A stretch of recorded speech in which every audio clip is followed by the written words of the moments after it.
Okay, right, guys. Let's make a start.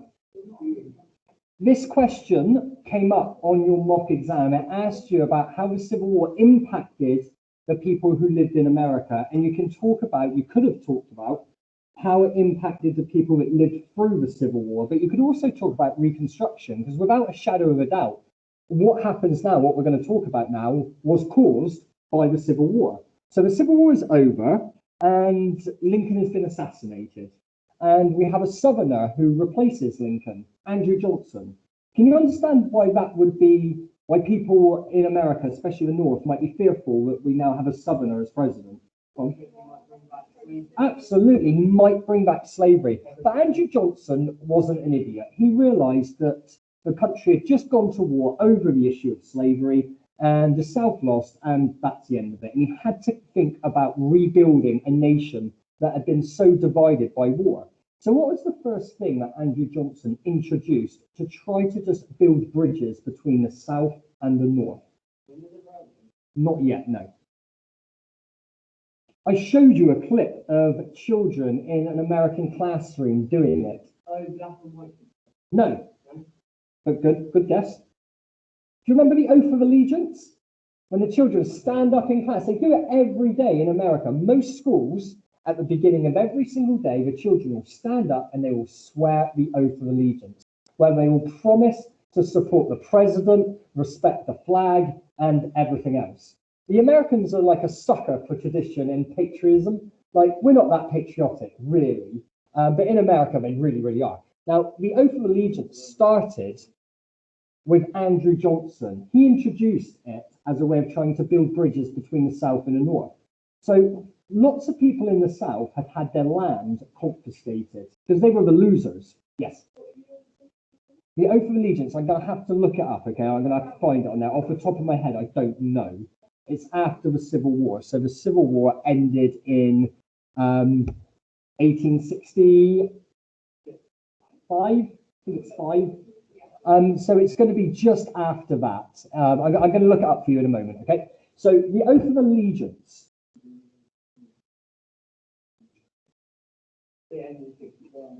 Yeah. I'm trying to find it on this page. 1 second. Yeah, that was the Civil War, 4 years.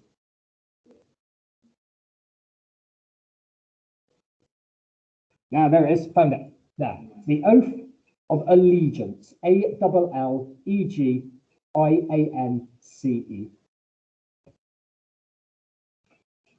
And it was a simple promise. You promise to support the president, the flag, and the United States of America. Because remember, the Southerners decided they didn't want to be part of the United States.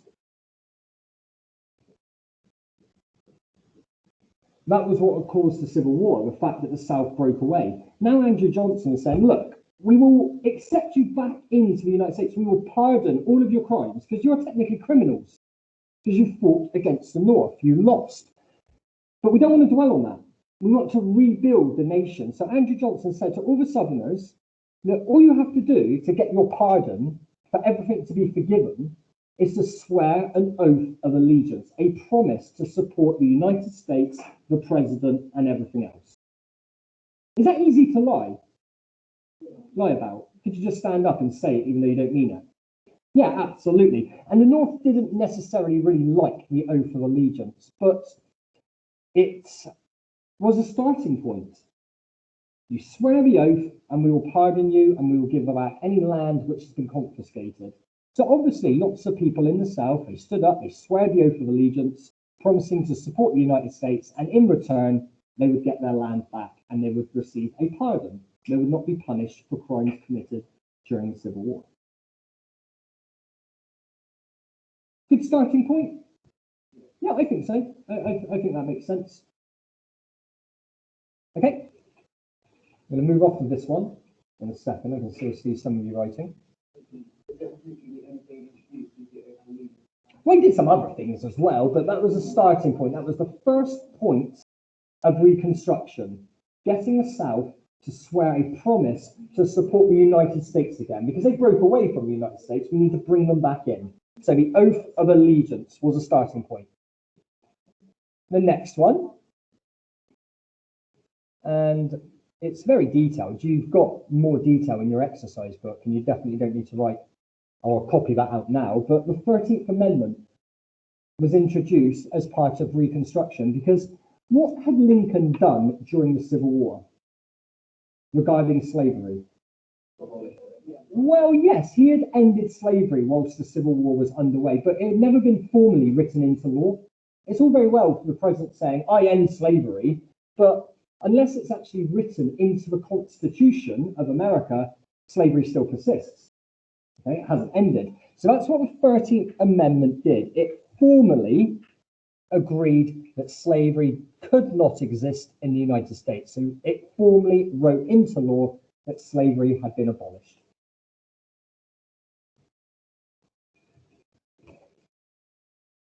And that was the 13th Amendment.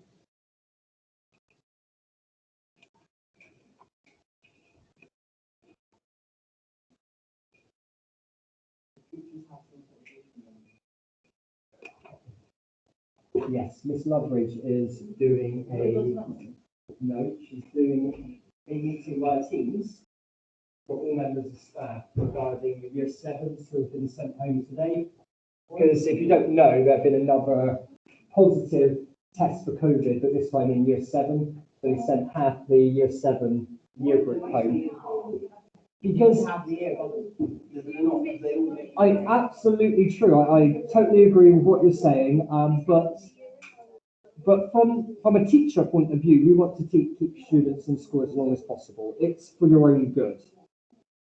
So we're trying to ensure, you stay in school as long as possible, for as much time as possible. And if that means that we are allowed to send a year group, not even a year group, but a year bubble home, then that's what we will do first. If there's been lots of cross-contamination, then they will send the whole year group home. But I do hear what you're saying, because they associate with each other at break time and at lunchtime, so they can pass germs on really easily. Hey.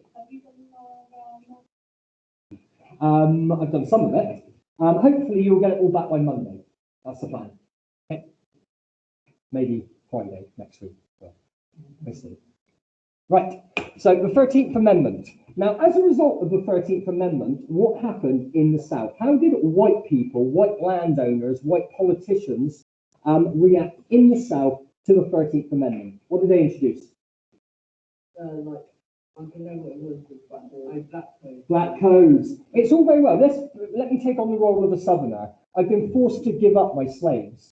There's no way I'm going to treat them equal to me or other white people. They're black. They are below us. That was the attitude in the South. So they they had to accept that the government had now freed the slaves. But many black politicians, councils in the South introduced black codes as a way of segregating black people, keeping black people below whites. Absolutely, it was black codes were aimed at ensuring that black people stayed beneath white people. So, for example, some laws stated that that slaves could not own property.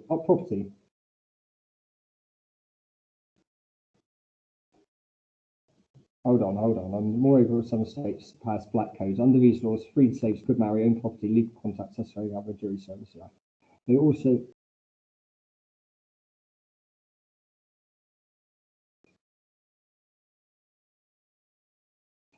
it's not necessarily the best paragraph about it because as a black person, even if you were freed by the 13th Amendment, which all black people were, it was up to the southern states to decide upon the laws for those states. So although it says there that under these laws, freed slaves could marry, own property, make legal contracts, under black codes in some states, they couldn't own property. They couldn't carry guns. One of my favourite black codes, and it's not favourite because it was good for the blacks, it was just trying to, I suppose, reinstall the past, because I think it was in Louisiana, they introduced a black code which stated that black people could be arrested and forced to work for free if they did not have a job. Now, what does that sound like? Slavery, absolutely. So any black person who did not have a job could be arrested and then forced to work for free. So black codes, again, were just brought in by the South in a response, as a response to the 13th Amendment.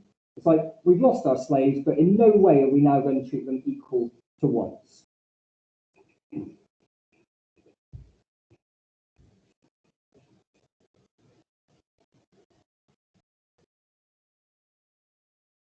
And as a result of black codes, what did the Northern government then do? They introduced the 14th Amendment. Excellent. Write it down. The 14th Amendment.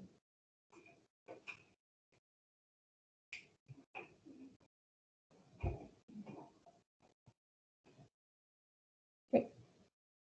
And this ensured the rights of ex-slaves by making them citizens.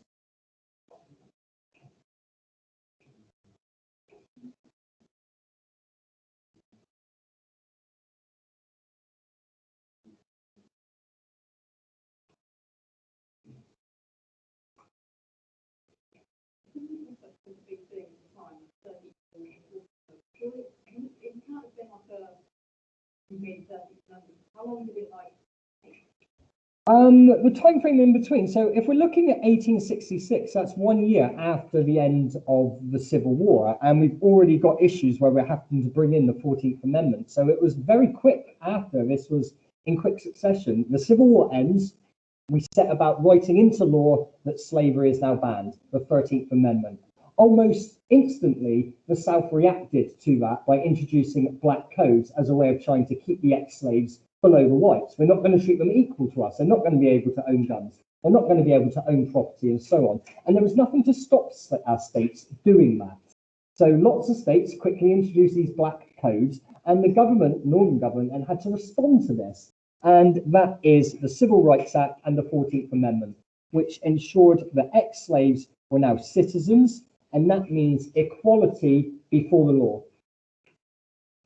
So ex-slaves now had to be treated equal to white people regarding the law.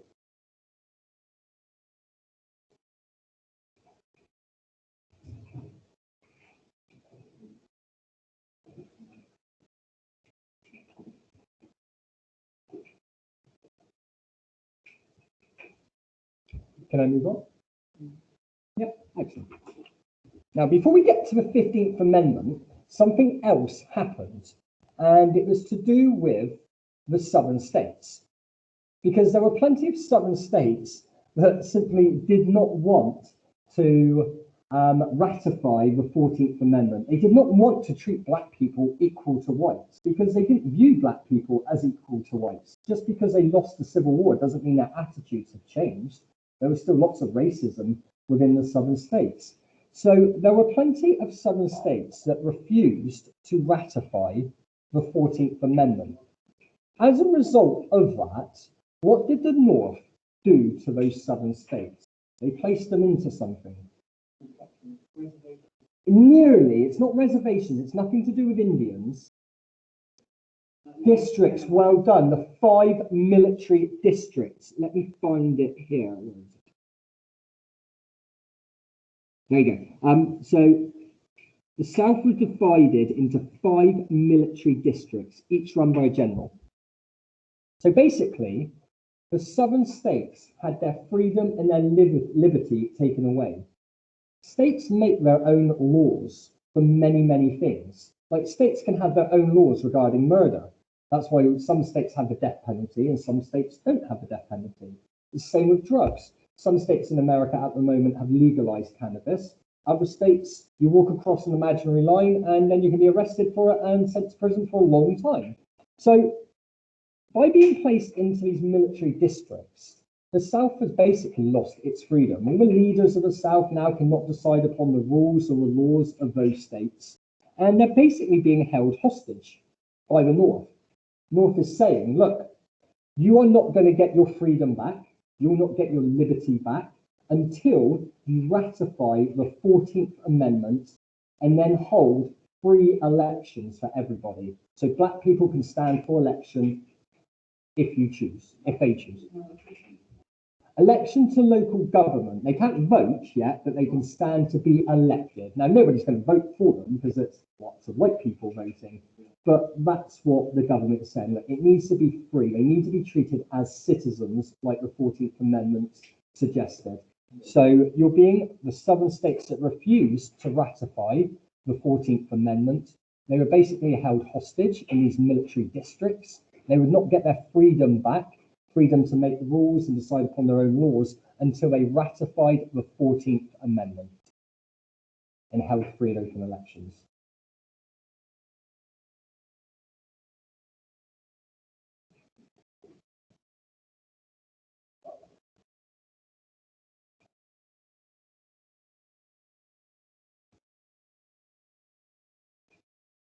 Ross, I've said there that they couldn't vote, but actually reading on, it does mention, which is weird because it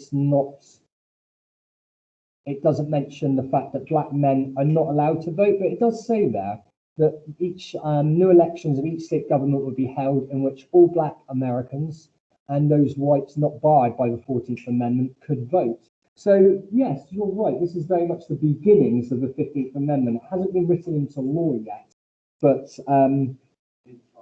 yeah, we started to think about it clearly, and these five, or rather the southern states, were held hostage in these military districts until they ratified past the 14th Amendment and allowed ex-slaves and anybody allowed to vote for the new state government. Yes, ma'am. No, because white women were not allowed to vote. So there's no mention of that quite yet. So I could not tell you, not off the top of my head. Not before it happened in Britain. Not as far as I know. It would have happened sooner if the Mormons got in charge because they believed in women's suffrage and black and Indian rights and everything else. The Mormons are a really progressive group. I don't know why they're hated so much. Right, last bit, not the last bit, but the last part of the political stuff, the amendments, is the 15th Amendment. After the southern states had been forced to ratify the 14th Amendment, the government set about writing into law suffrage for black men. Yeah, black male suffrage. And that's the final objective of the Republicans' Reconstruction program. And it was to guarantee black male suffrage.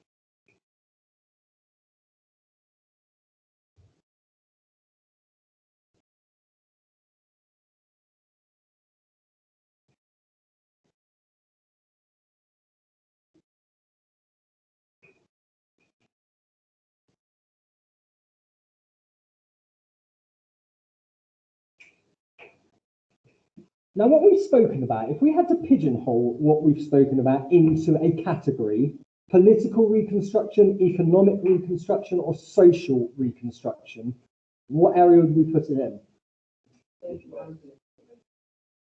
Yes, it overlaps into social, definitely. I would have said political because there were political changes brought about by the government, but I definitely see what you're saying. It's social because it affects people's lives, black people mostly.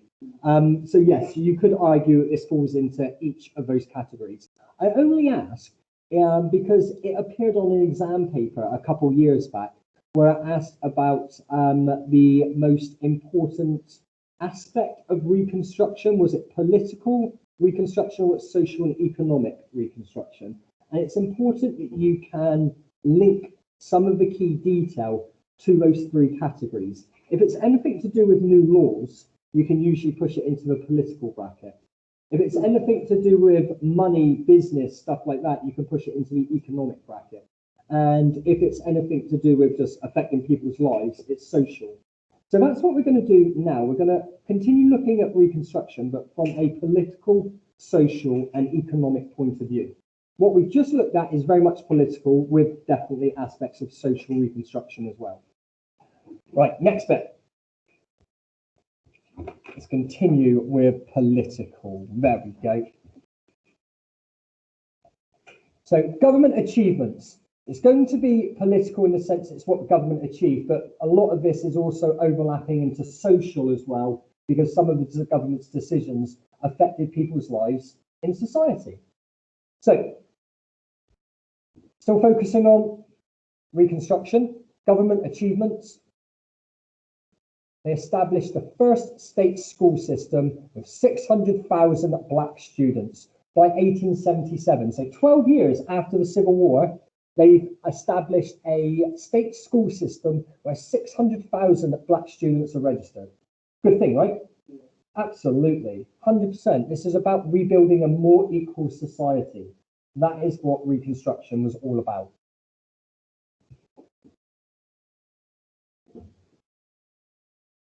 It mentions what we have just spoken about, equality before the law. What amendment? 14th Amendment, equality before the law. 15th, black male suffrage. The right to own property. Social Reconstruction. The right to set up business. Economic, absolutely, 100%. And you are able now, if you're a black person, you are able to enter the professions. So there are no professions which you are excluded from, or shouldn't be any professions that you're excluded from. Obviously there were plenty of racist people out there still, but the law stated that black people could enter any profession that they chose. So social, but also economic. I'd say you could argue political, I can see where you're coming from, but I think it's economic because it's all about earning money, professions, but it's also social because it's society as well. It's how society was now changing because of Reconstruction.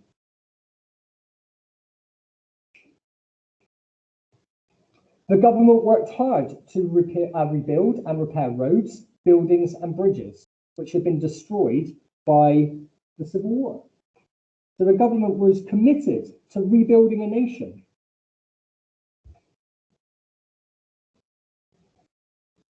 Buildings, bridges and roads, would we say social reconstruction? Because you're improving kind of society for people?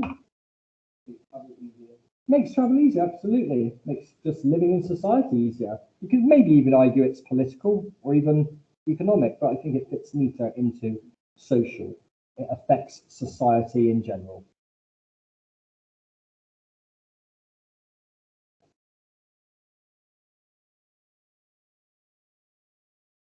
So that's an aspect of Reconstruction.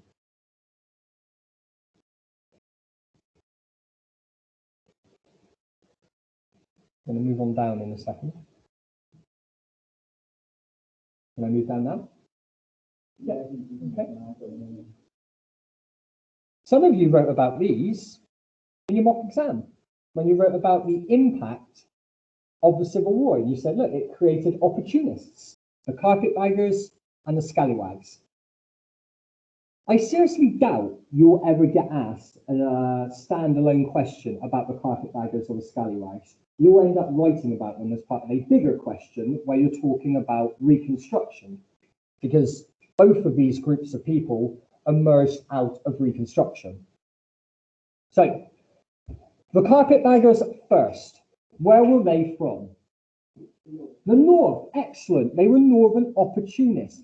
They were, yes, we'll get on the scallywags in a minute. They were hated more because both groups, the carpetbaggers and the scallywags, they tried to take advantage of Southern Reconstruction. They were in it for themselves to make money. So the fact that Southerners were trying to take advantage of their kind of crappy situation was just not acceptable. So the scallywags were hated more so than the carpetbaggers because they should have been helping the South to recover, not making money out of it. So the carpetbaggers, just quickly, they were Northern opportunists. They were committed to black rights. Some of them came from the army, some of them were old Union soldiers, and they were in search of business opportunities, land, factories, railroad work. Some of them were professionals such as lawyers, teachers, and preachers. And like I mentioned a moment ago, they were opportunists looking for easy money. So it's understandable why they weren't especially liked, because they were not moving south to help people rebuild their lives, to help America rebuild a nation. They were simply moving south to take advantage of the political and economic situation as a way of trying to make more money for themselves. Economic, Social? Social. Yeah, one or the other. You could argue for both, I'm sure. The political and economic situation in the South. The South was in a mess. They were trying to rebuild, and there were opportunities for people to make money, and that's what the carpetbaggers and scallywags were out to do. Not to help rebuild a nation, not to help people rebuild their lives, but to take advantage of the political and economic situation. So that's the carpetbaggers. And the scallywags, exactly the same sort of people. They were out to make a quick buck. They were out to take advantage of Reconstruction. And they were Southerners. That's the important point about the scallywags. They were Southerners, and they were mostly poor farmers. They were not part of the old plantation-owning elite. So it's not like they made lots of money from slavery. When slavery was legal in the South, these people still had quite a rough existence. So when they banned slavery, it's not like the scallywags were put out by it. It's not like they sympathized with the old plantation owners that made lots of money out of slavery. They just thought, well, got it, we almost deserve it because we were not looked after when slavery was in existence. So they were not part of the old plantation owning elite, and they tended to support the Union during the war, and they did not own slaves themselves. So once again, it's understandable why they were hated within the South, the fact that they supported the North throughout the war, partly because they didn't make any money from slavery. Slavery was not good for this group of people, and as such, they had no connection to it and no need to protect it. And there's that word again, opportunists, trying to make money from the situation in the South. Quite a lot happened on Reconstruction, didn't it? More than I remember.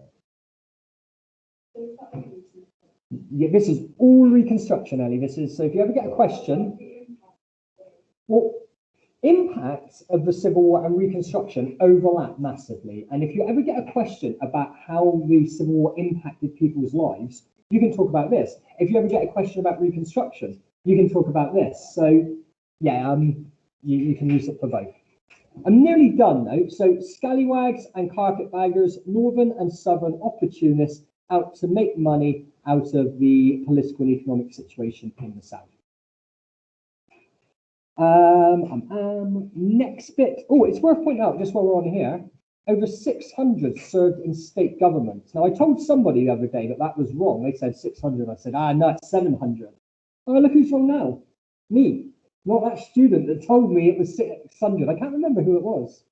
But either way, over 600 ex-slaves started to serve in state governments, and a few at Congress. That's at the top government.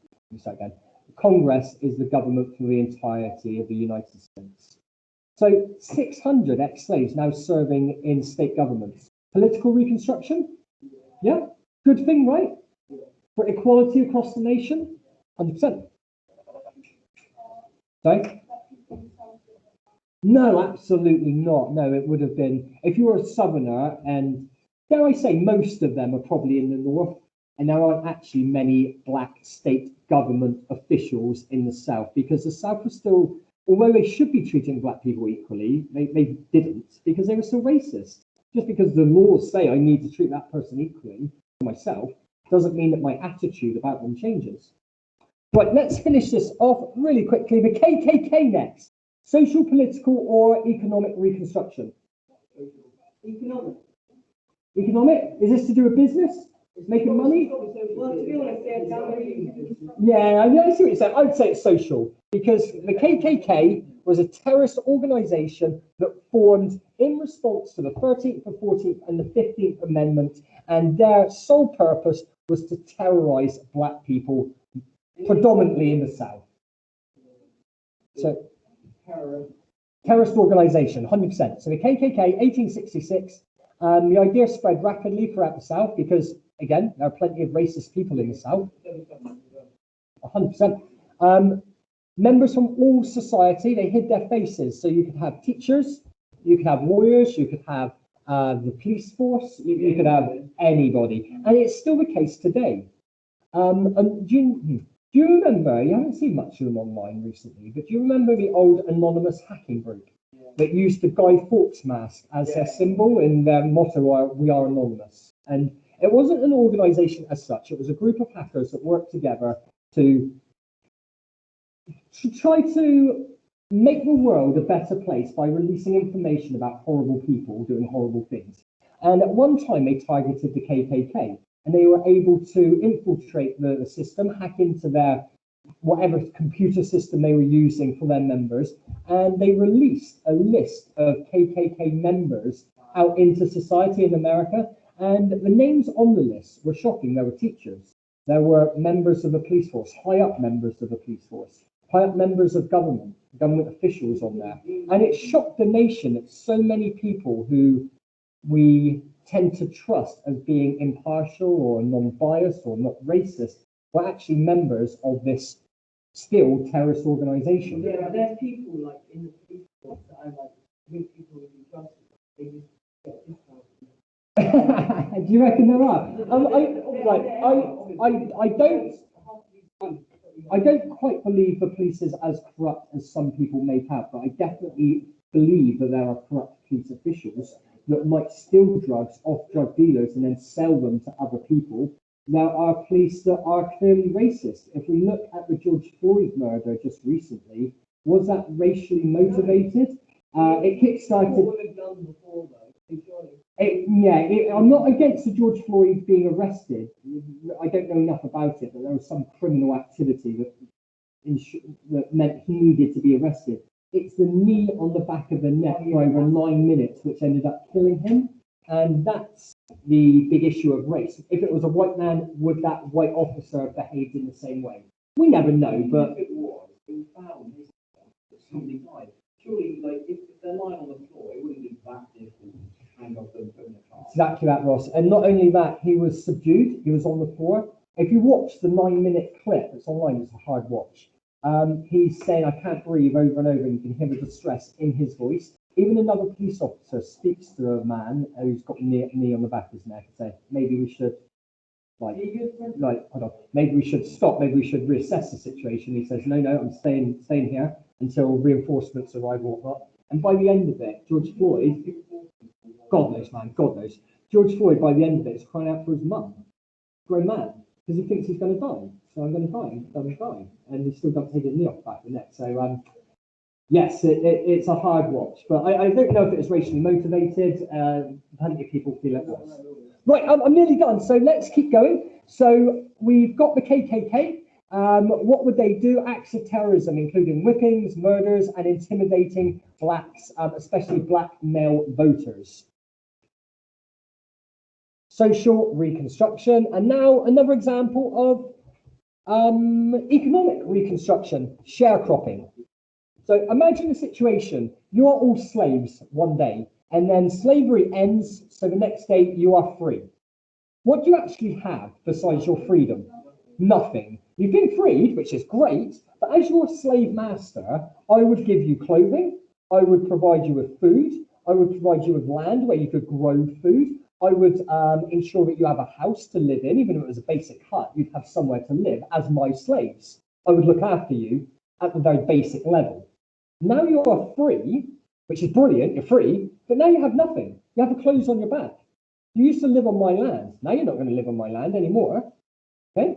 I used to give you food and clothing and provide you land where you could grow food. Well, I'm not going to give you that anymore because now you're free. Okay? So enjoy your freedom. What are you probably going to end up doing then? You're free, but now you're probably going to go back to it. Well, you will, but you're probably going to starve to death. And that forces you back to your old masters.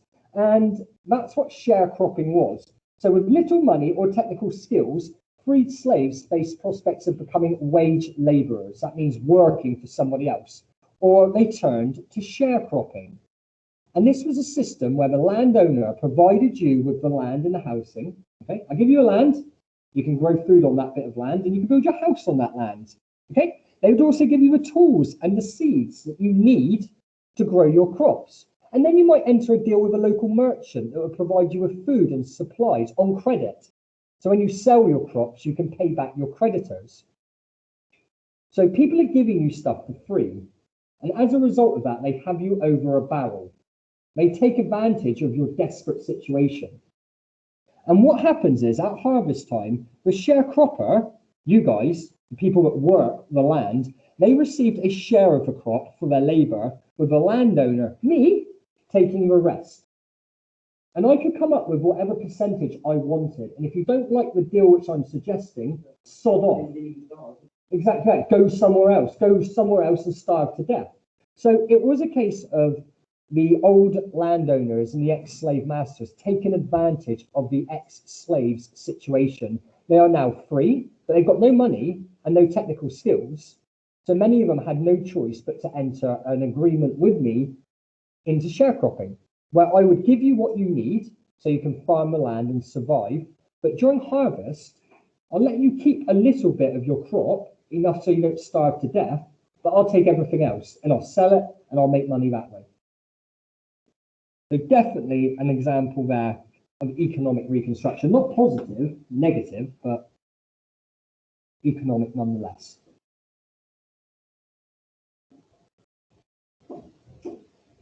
And then the very last bit, as a result of the situation in the South, what did many ex-slaves do? They moved. They moved to the states in the North, and especially places like Kansas and Nebraska. They were new states. With new states came opportunity. If you move to a state which is already densely populated, there's not much land. The land which is there is really expensive. So it makes sense to move to one of these new states like Kansas or Nebraska because you had more opportunity. They were known as the exodusters. They were looking for freedom from racism and poverty and just prospects in the North. And that is the end of Reconstruction. So just recently, we've looked at the causes of the Civil War. Last week, we looked at how it impacted the people who lived through it at the time. What we've just done is looked at what's happened after the Civil War, how the Civil War impacted the people's lives after it finished. So the after the impact is like 100%. I think that if you ever get a question about the impact or Reconstruction, you could probably use... No, if you get a question about Reconstruction, you have to use this. If you get a question that asks you about the impact which the Civil War had, then anything's up for grabs. Yeah. This is how the Civil War impacted society.